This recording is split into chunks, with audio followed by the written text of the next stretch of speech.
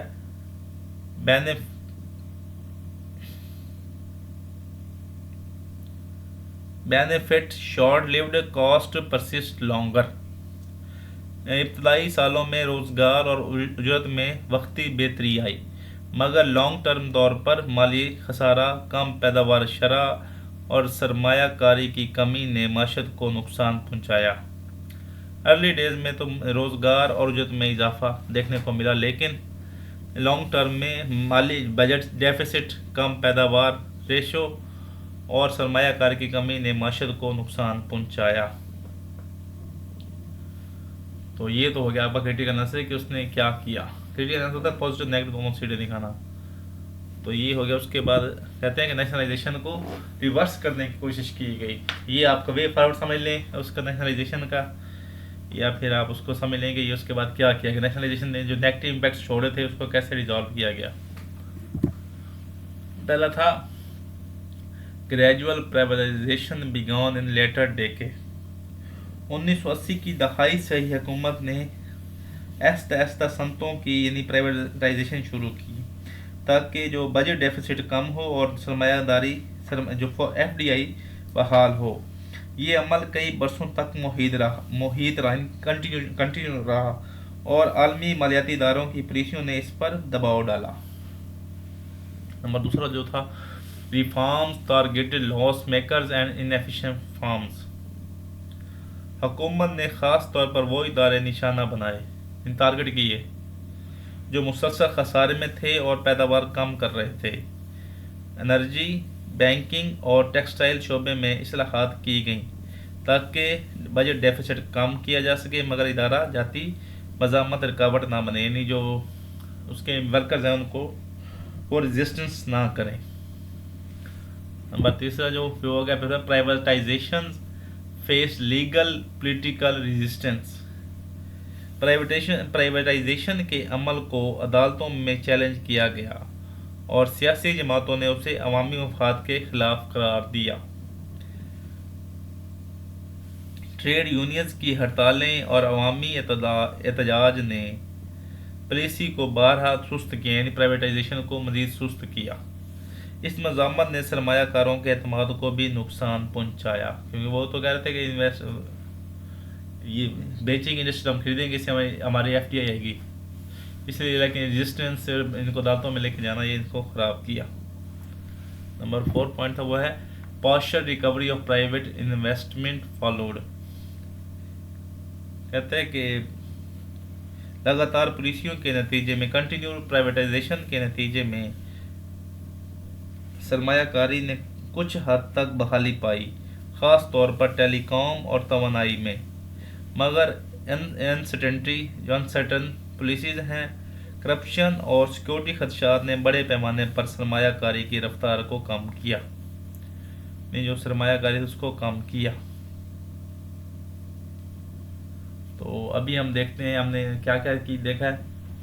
پہلے ہم نے دیکھا ہے انٹروڈکشن، پھر اس کا ہسٹوریکل بیک گراؤنڈ بنایا کہ نیشنلائزیشن کیوں کی گئی، پھر اس کے بعد ہم نے دیکھا ہے کہ اس کے امیجیٹ یعنی فوراً کون سے امپیکٹس آئے تھے، اس کے بعد ہم نے شارٹ ٹرم، میڈیم اور لانگ ٹرم امپیکٹس دیکھے، پھر اس کے بعد سوشل اور گورننس، سوشل پولیٹیکل وہ دیکھے امپیکٹس دیکھے، اس کے بعد ہم نے سیکورٹی کا انالیسس کیا، ابھی ہم نے اس کا وے فارورڈ کہہ لیں، یا اس کے بعد نیشنلائزیشن کی پالیسی کے ساتھ کیا کیا گیا۔ ابھی ہم آتے ہیں کنکلوژن کی طرف۔ تو کنکلوژن کا پوائنٹ ہے، سب سے پہلا پوائنٹ ہمیشہ کنکلوژن آپ کا بیلنس اور وے فارورڈ ہونا چاہیے۔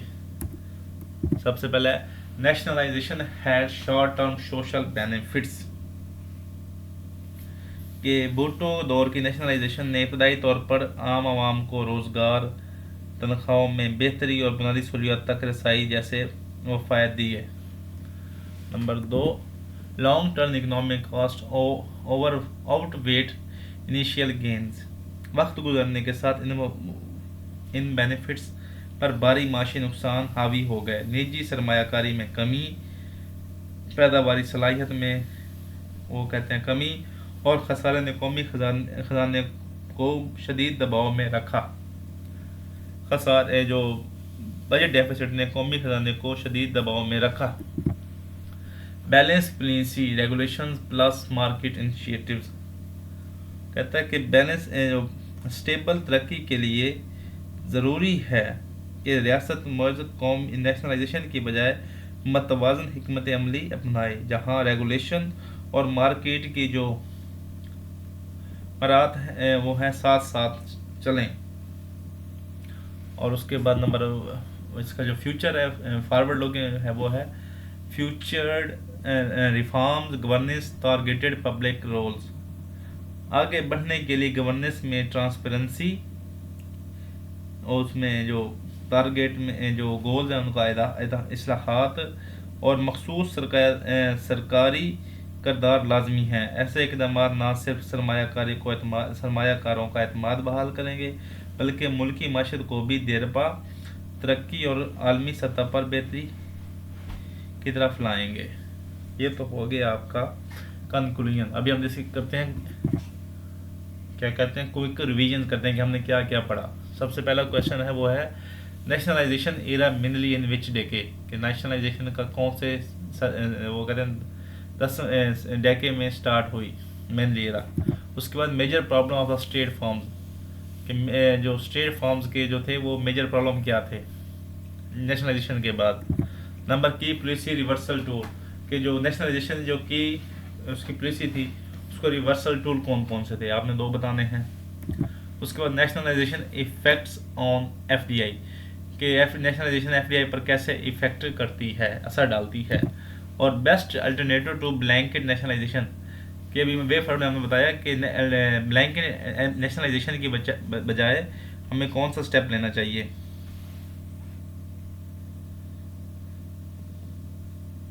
ریاست مہد قومیہ کی بجائے متوازن حکمت عملی اپنائے، جہاں ریگولیشن اور مارکیٹ کی جو ڈیمانڈ اینڈ سپلائی ہے وہ متوازن چلے۔ یہ اس کا وے فارورڈ ہے۔ بیسٹ الٹرنیٹیو ہے. تو آپ نے سب کا جواب آپ نے اپنے کمنٹ سیکشن میں بتانا ہے، اور میں امید کرتا ہوں کہ آپ کو یہ ویڈیو پسند آئی ہوگی. ویڈیو دیکھنے کے لیے شکریہ.